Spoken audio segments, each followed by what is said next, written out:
ఓం అస్మద్గురుభ్యో నమః. లక్ష్మీనాథసమారంభం నాథయామునమధ్యమాం అస్మదాచార్యపర్యంతం వందే గురుపరంపరం.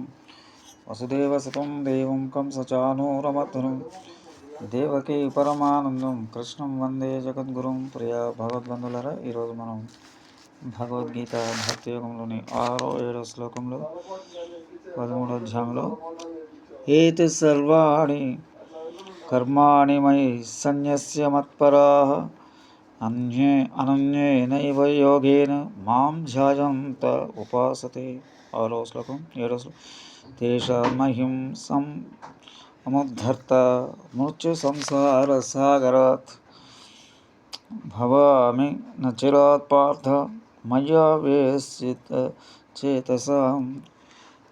లౌకికములు వైదికములని కర్మలు రెండు రకములుగా మానవులచే ఆచరించబడుతుంటాయి. శరీర పోషణ కొరకై సంపాదించే ఆహారార్జనకై వ్యవసాయము, వ్యాపారము మొదలగునవి వృత్తులన్నీ లౌకిక కర్మలు. సంధ్యావందనం, యాగ, జ్ఞాన, తపస్సు, అర్చన మొదలైన వైదిక కర్మలు. వీటన్నిటిని ఆచరించినప్పుడు ప్రతిదాని వల్ల కొన్ని అల్ప ఫలాలు ఉంటాయి. వాటిని అవాంతర ఫలములు అంటారు. యోగ్యతానుసారం కర్మను చేస్తూ అవాంతర ఫలితాన్ని కోరితే అవాంతర ఫలం మాత్రమే లభించి నిలిచిపోతుంది. ఫలితం కోరుకుంటే ప్రతి కర్మ కూడా భగవాన్ సేవగా చేసిన మోక్షం అందిస్తుంది. సామాన్యులు అల్పఫలం కోరి మాత్రం కర్మలు ఆచరిస్తారు. భక్తులు మాత్రం అల్పఫలమును తృణప్రాయం చేసి నన్ను పొందుటే ఫలం భావిస్తారు. తమ విధులు నా యొక్క సేవ అయిన భావనతో నాతో ఆచరిస్తారు. క్షుద్ర ప్రయోజనం కోరరు. అట్టి భక్తులకు నన్ను చేరుట ఎంత ఆనందము.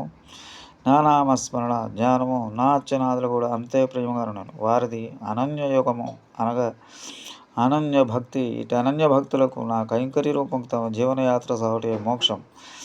నా నుండి విడుటయే మృత్యువు. నా సేవకు వినియోగపడిన అహంకార వర్ధకమగు శరీర సంబంధం సంసారం.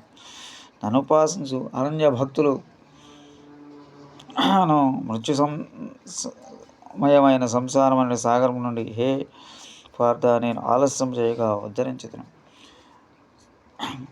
మంగళం నారసింహాయ మంగళం గుణసుందరే మంగళానాం నివాసాయ శ్రీ యాదాద్రీసాయ మంగళం శ్రేయకాంతాయ కళ్యాణధేనుదేద్రం శ్రీ వెంకటనివాస శ్రీనివాసాయ మంగళం. మంగళాశాసనపరమదాచార్యపురం సర్వైశ్చ పూర్వైరాచార్య సకృపాయాస్తు మంగళం. శ్రీమతే రమ్మజామాతృ మునీంద్రాయ మహాత్మనే శ్రీరంగవాసనే భూయాత్ నిత్యశ్రీ నిత్యమంగళ. ఓం అస్మద్గురుభ్యో నమః.